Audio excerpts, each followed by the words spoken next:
د مقاومت جبهې مشر احمد مسعود بیرته خپل هیواد افغانستان ته راستون شو.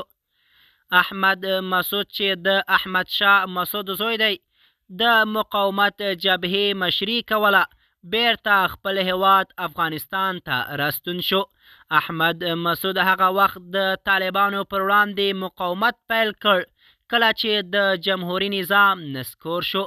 له جمهوري نظام له نسکورېدو وروسته احمد مسعود په پنجشیر ولایت کې د طالبانو پر وړاندې مقاومت پیل کړ.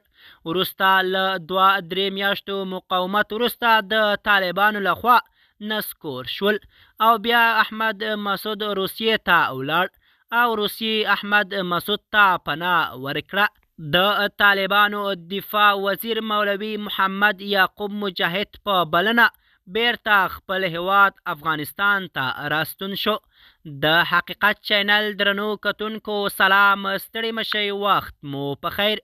په دې هیله چې روغ او جوړ واوسئ. احمد مسعود چې د احمد شاه مسعود زوی دی او د مقاومت جبهې مشري په پنجشیر ولایت کې کوله، وروسته له هغې مقاومت پیل کړه چې جمهوري نظام ړنګ او د طالبانو رژیم پر افغانستان واکمن شو او وروسته بیا د طالبانو لخوا پر شا شو او بیا احمد مسعود روسیې ته پناه یوړه.